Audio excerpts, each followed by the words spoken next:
Hey, what is going on, everyone? It's me, Mr. Mario, and back here at the original Xbox, and I will tell you, here we're kind of doing this more as a visual. This here is my Xbox that's already been hard modded with a X3 mod chip and such on there, but this is not going to be the Xbox that we're modding in this video. This here is the Xbox that we're modding in this video, and this one is a 1.6 Xbox, really the only 1.6 motherboard I have, so I kind of use it as a 1.6 guinea pig, and I'm going to be covering something that's been pretty cool and something that I actually thought was impossible actually up until this year. The thing that we're going to do is perform the XycloMod here, which allows you to flash the onboard BIOS on a 1.6 motherboard. Now, giving you a bit of a rundown here, some people might be asking what this is for, why this is so exciting, should I do this, what's going on, and I'll answer some of those questions, but this is going to be a little more of a casual tutorial, I guess, because I was really figuring it out along the way and doing some troubleshooting here.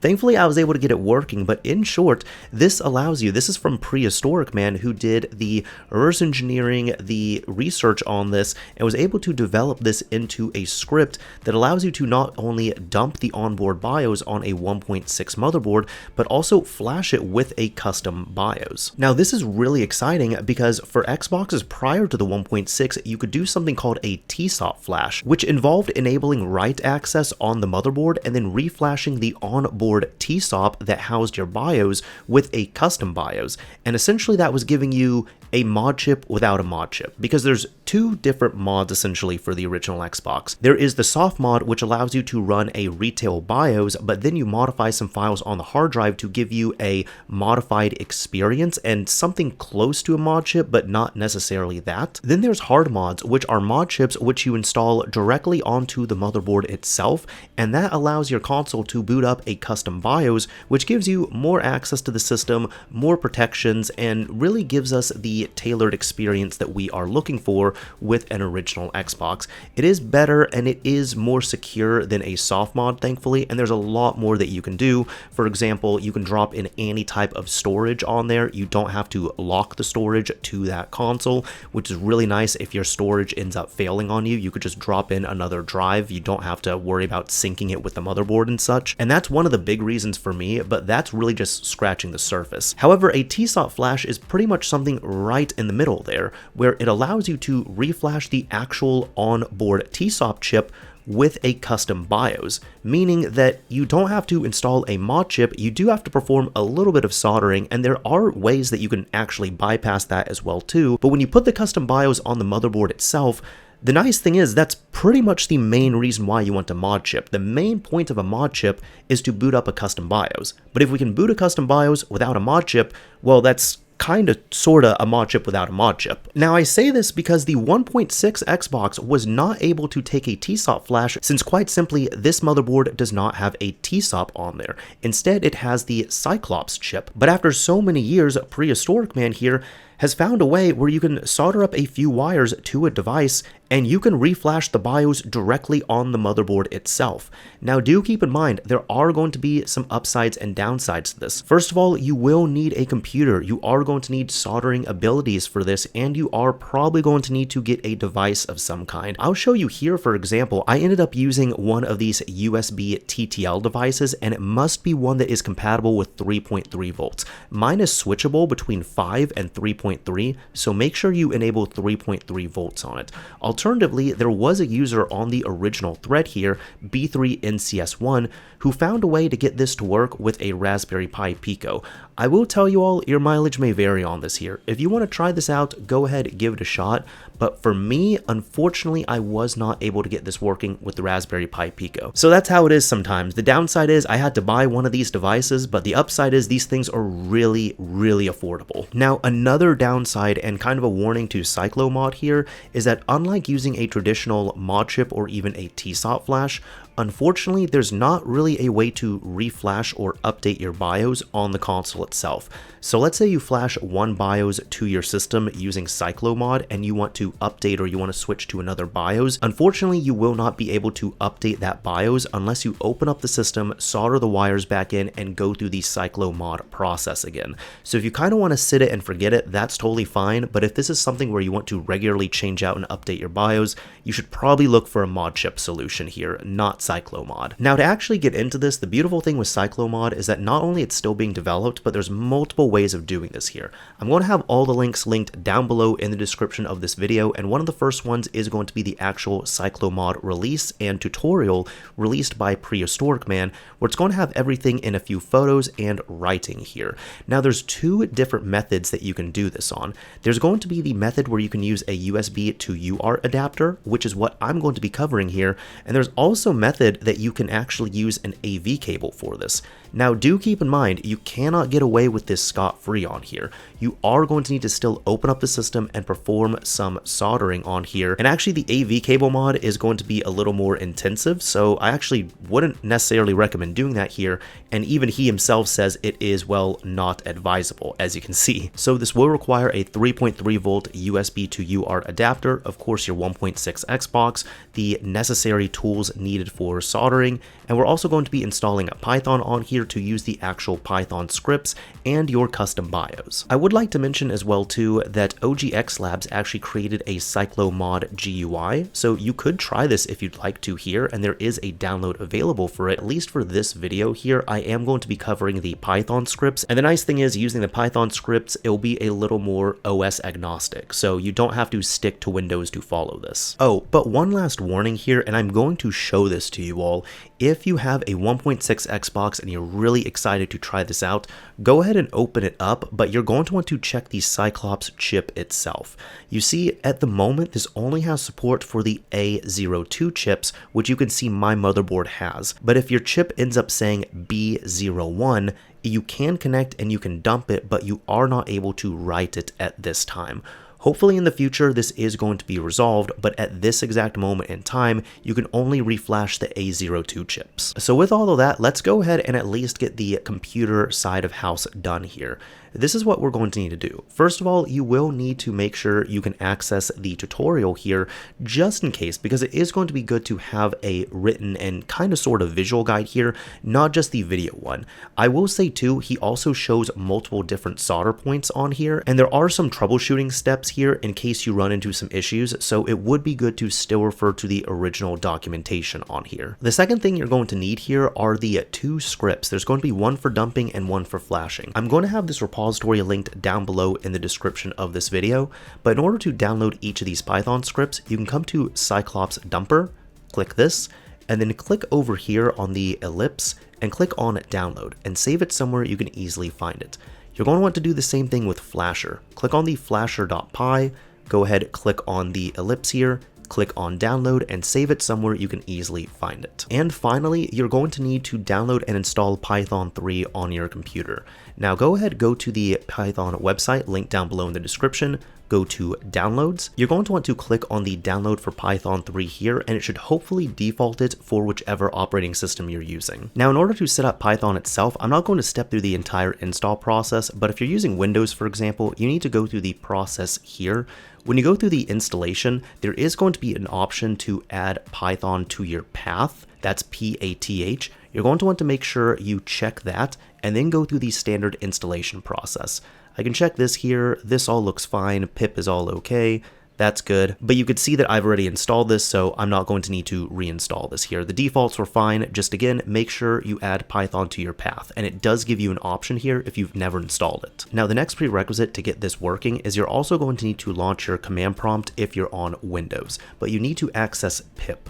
In order to do that here, you can double click on command prompt. I'll bring this over here, and you need to enter this in. You need to enter pip space install space pi serial, all one word, and hit enter. Now, if everything has been set up and installed properly, it should install pi serial under your Python 3 installation.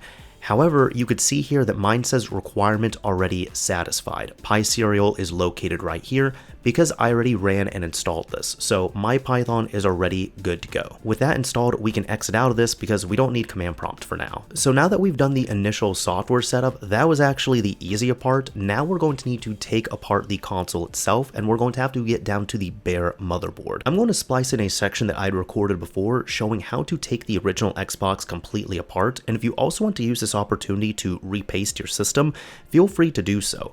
However, you are going to need to take the system apart, and it would be best to pull the motherboard out for this. Alright, so continuing from where we left off, once you remove the top cover of the original Xbox, just remove the IDE cable gently and disconnect it from the hard drive as well as the back of the DVD drive. Next up, we should also move the power cable for the hard drive out of the way. We won't be able to fully undo it yet, and I wouldn't recommend trying this until we get the hard drive out, but you can at least get it out of the way. Now there's 3 T10 screws to remove. One is connecting the plastics for the DVD drive and the hard drive, one is to the right of the DVD drive, and one is to the left of the DVD drive. You need to make sure you have a long screwdriver as well for this, because you are going to have to get a little bit deep into the system to remove 2 of the T10 screws. They're kind of buried deep into the DVD drive. Once all 3 of those screws have been removed, you can easily remove the plastic piece which is housing the hard drive, so you can continue to remove the hard drive and disconnect it.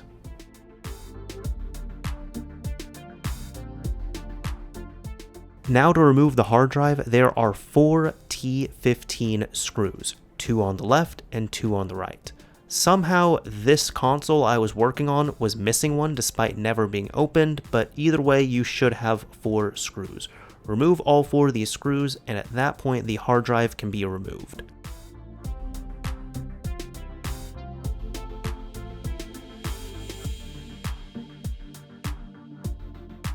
Once the hard drive has been removed, move the plastic piece somewhere else, and then you can gently but firmly grab onto the hard drive and remove the power cable from the back of it. Put the hard drive somewhere safe because we still need that. Now as for the DVD drive, you might have to finagle with it a little bit, but it just comes right up. And then around the back of it, there's going to be a power cable still connecting the DVD drive to the motherboard.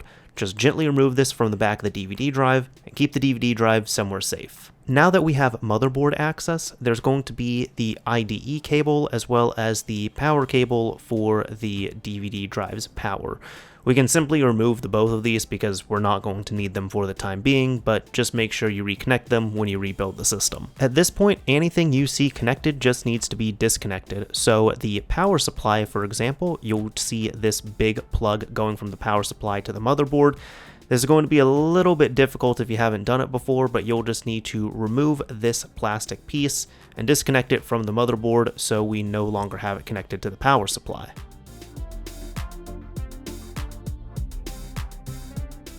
Move that over to the side, and don't forget to disconnect any fans that are connected to the motherboard. At this point, we're almost there. You just need to remove the T10 screws from the motherboard. So unscrew all the T10 screws you can find on the motherboard itself, and once they've all been removed, you can gently remove the motherboard and we can work on it.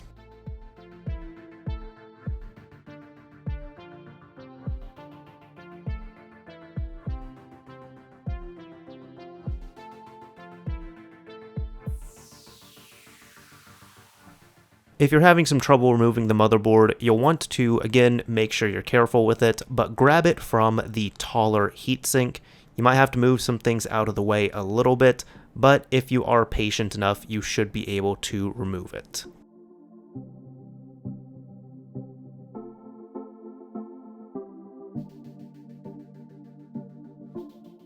So now we get to the fun section, at least for me here, and this is going to be the hardest section, I would say, but this is going to be the actual hardware installation. So for this here, you're going to need some of the soldering basics, which I'm going to recommend, of course, your soldering iron, some good solder, some wires, and some decent flux. That's what I use to get this all working. Your setup might differ, but you can go ahead follow along however you want to on here. At this point, your motherboard should be completely removed from your system, pulled out, not connected to anything, and we're now going to be soldering to this directly. And the first thing that we can do here is get a piece of wire, and we're just going to essentially create a bodge between 2 points. Now we're going to be soldering in the 3.3 volt standby voltage to the debug pad for the Xyclops chip itself. This is just going to stay on the motherboard itself, but you can just take a piece of wire. I ended up using some 30 gauge wrapping wire or Kynar wire or just solid core wire so it's not stranded, and you're going to need to connect it to these 2 points. The first one here is going to be this pad on the right, just above C7, C7. So what I did here was I came in with some isopropyl alcohol, I cleaned it up, I then applied a little bit of flux here, then I ended up tinning this component. Once you have some nice fresh solder on there, I end up just taking one end of my wire and I connected it right here.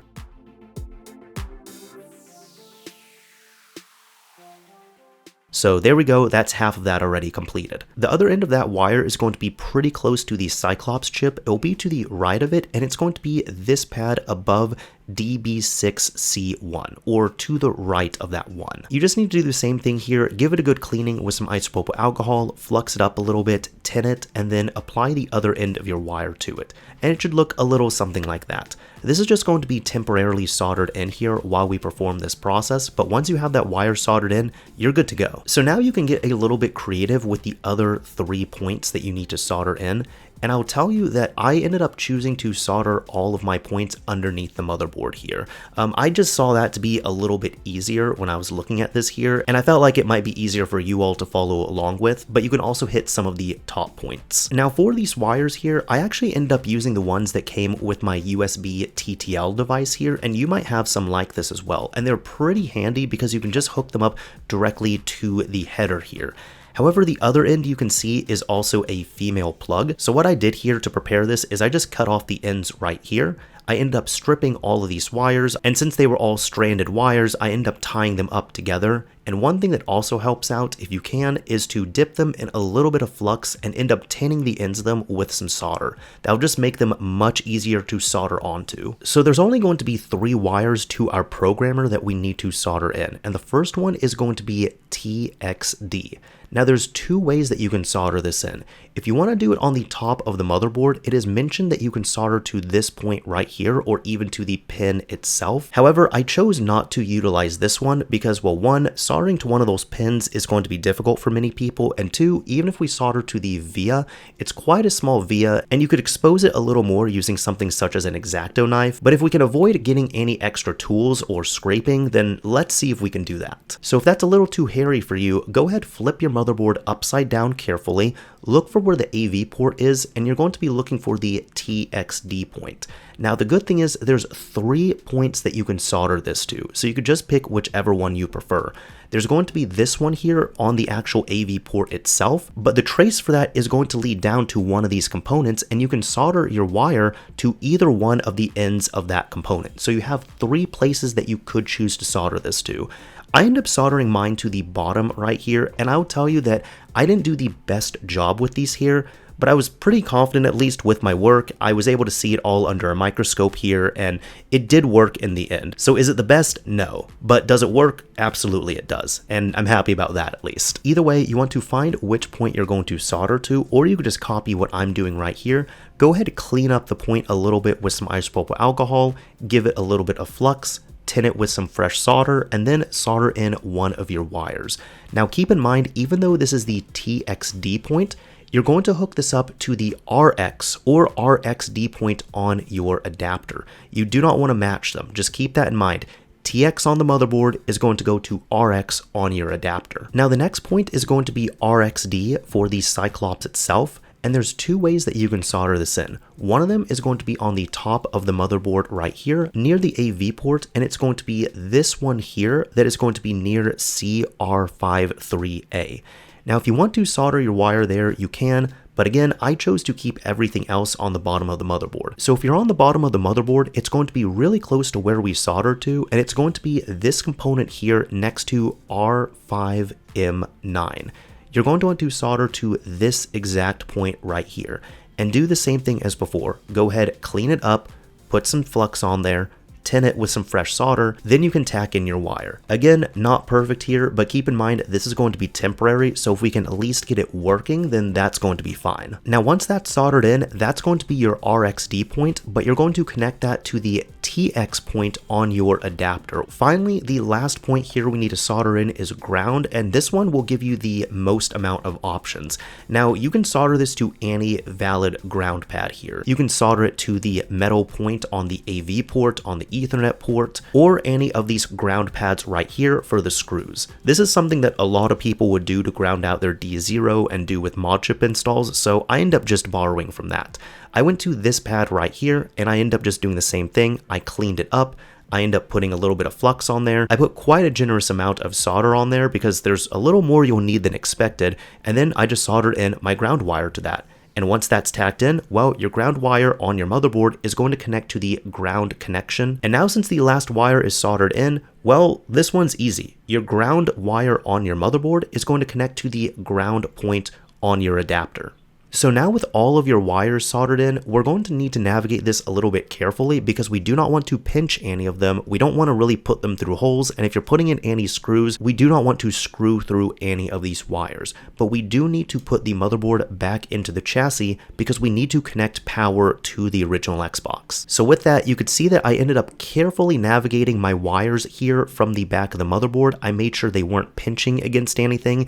Also make sure they are out of the way of the AV port as well as the Ethernet port. If you can kind of get them in the middle, that would be great. But you just need to slot the motherboard back in, and from there, get it connected back up to the power supply at least. I end up just connecting everything here, like the fan and the control panel as well. And I'll tell you this, if you're wondering about screwing the motherboard back in, that's going to be up to you. It wouldn't hurt to screw the motherboard back in. Just make sure you don't damage any of the wires that you soldered into. But for my testing when I was working on this, since I was trying to troubleshoot and get this back up and running, I chose not to put the screws back in, and thankfully it worked for this process. So now you get to play a little game with your desk space or your computer space and your console itself.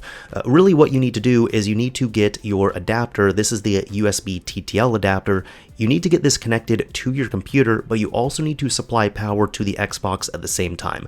Do not turn the console on. We just need to connect it to power for standby mode, but we're not going to be turning on the system yet. I mention this because in this order, it's going to be recommended that you first plug in your USB TTL adapter to your computer, and after you connect it, you then plug your Xbox into power. So you could see mine ended up looking a little bit something like this, and you do want to make sure that it is connected and working and recognized by your computer. To make sure this is recognized and also to get our COM number, again, I'm using Windows here, but if you're on Windows, open up the device manager, go to ports, open this up, and you're going to find your USB serial device. You might be using something different. I'm going to use a CH340, which will be linked down below in the description, but you can see here my COM is linked to COM4.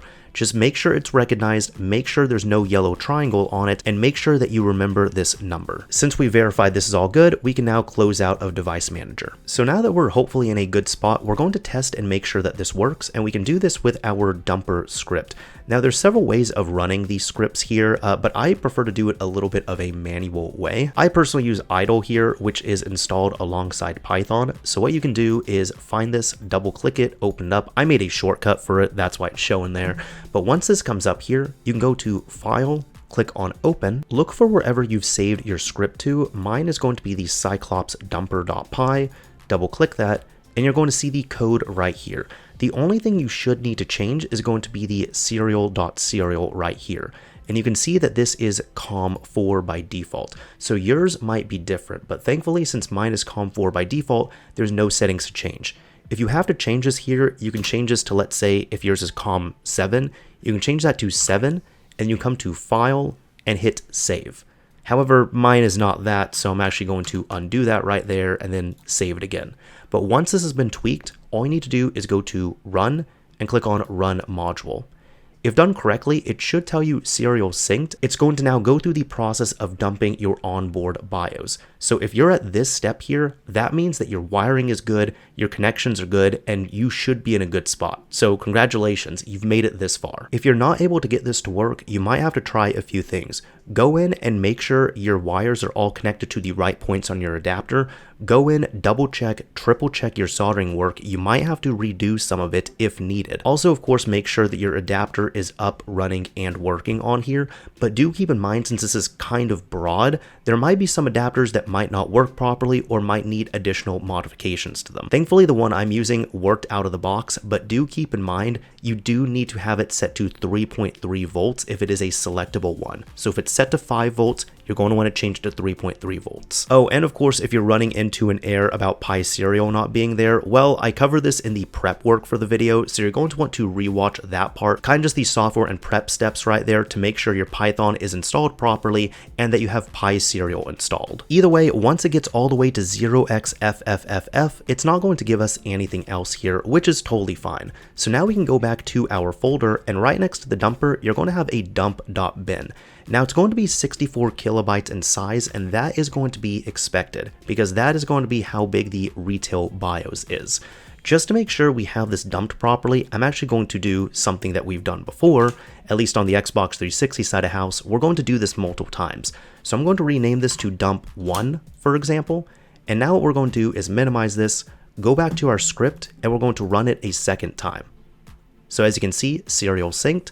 And now it's going to go through the process of dumping this a second time, and from there we can compare them and make sure we have a good valid BIOS dump. And here we go, we now have a second dump, so I'm going to come back over here. We can close out of the dumper thankfully, but we can open this up again, and you should see another dump.bin. So this one I'm just going to rename to dump2.bin, and we can now go ahead and try and at least do a MD5 check just to make sure that these are going to be matching. There's many different ways that you can do this, but what you can do is use something such as a online MD5 checker here, in which you can drag and drop the file, or you can just click on this here. It gave us a pretty instant output here, which I'm going to copy out, and I'm going to paste it in right here just so we have that to compare. Now the second one I'm going to do is dump2, so I'll click this, click on dump2.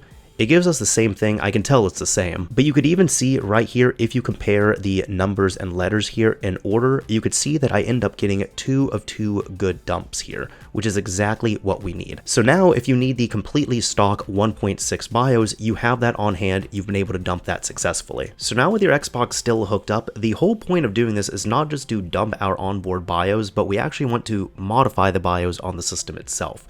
So there's several ways you can do this here, and you can choose whichever BIOS you're wanting to, but the one I'm going to be going with is going to be Cerbios. That seems to be really the latest and greatest for custom BIOS out there for the original Xbox. So there's a couple things we're going to need here. If you already have Cerbios and you want to get it flashed over, all good, you can ignore these steps here. But if you don't have Cerbios, this is what you can do to get this or really any other BIOS here.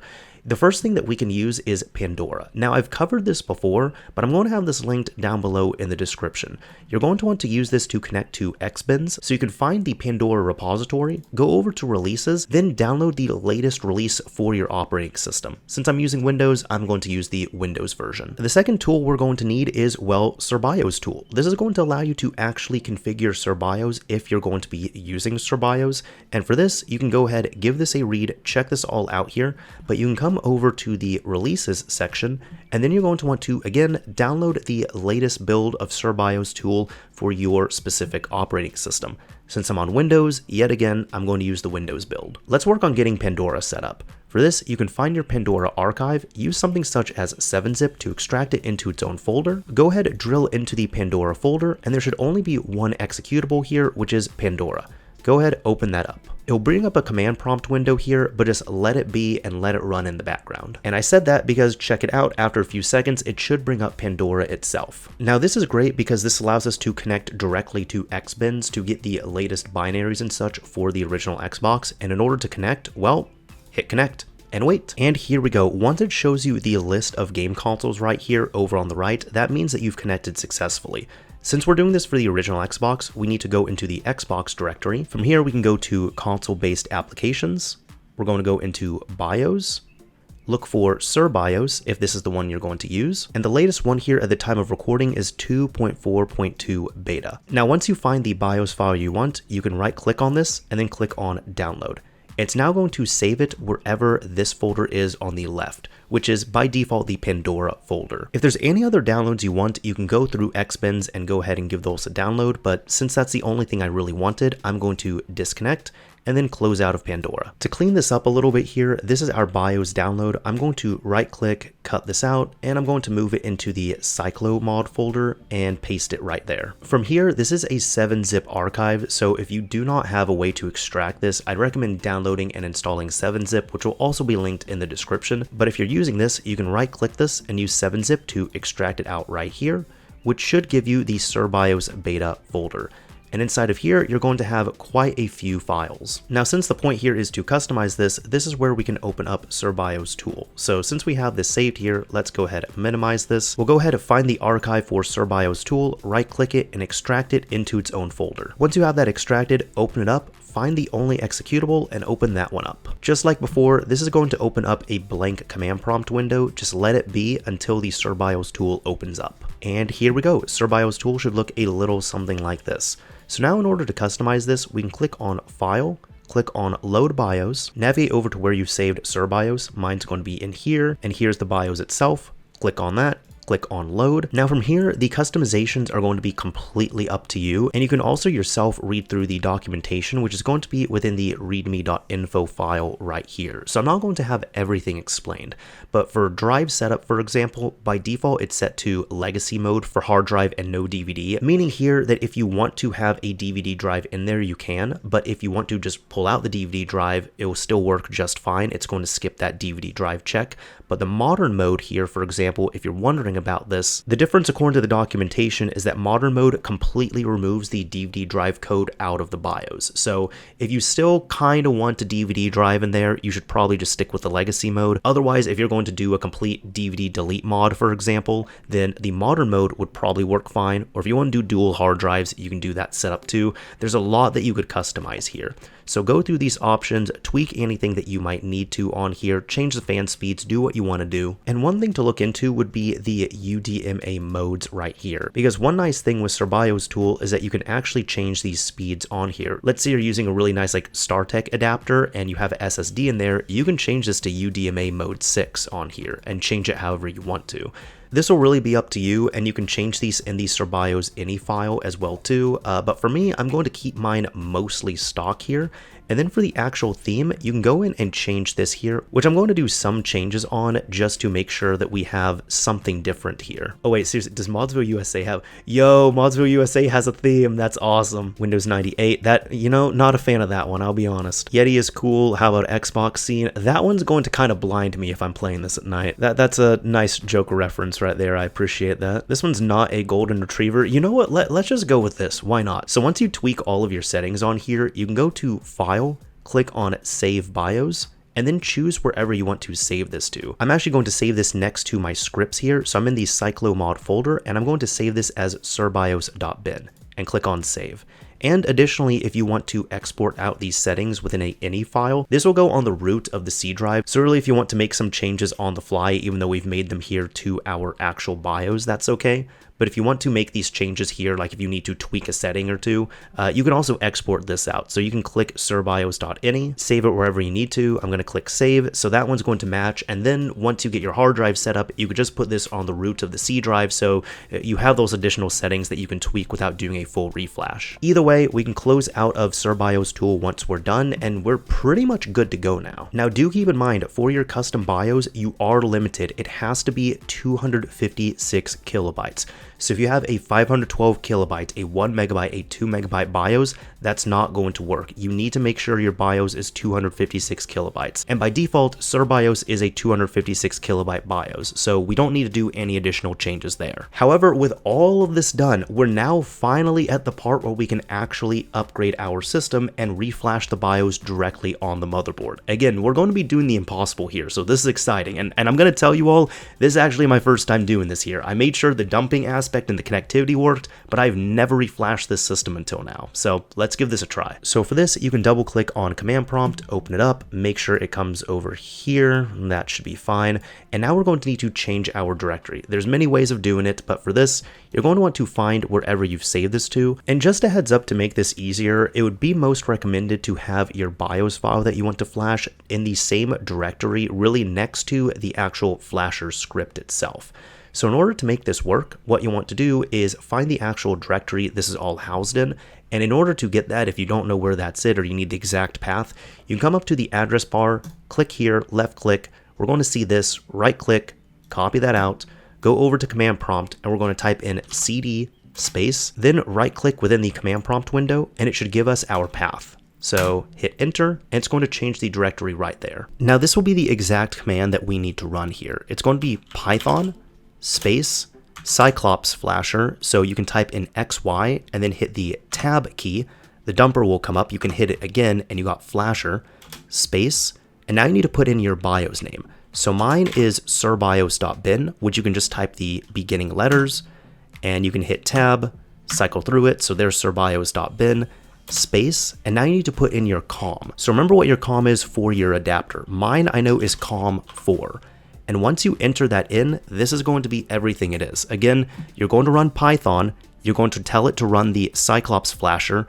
This is going to be the BIOS you're flashing over COM port 4.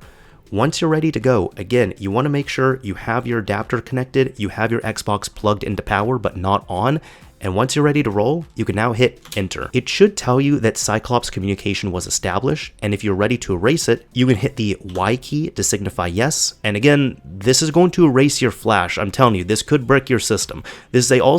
Alternatively, this is also a way you could recover your system, which is exactly why we have the BIOS dumps right here. But again, we are erasing the BIOS on our system. So just make sure you're okay with this.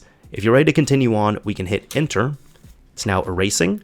It didn't take that long, and if we're ready to program, we can hit Y and enter yet again. Programmed, and it's going.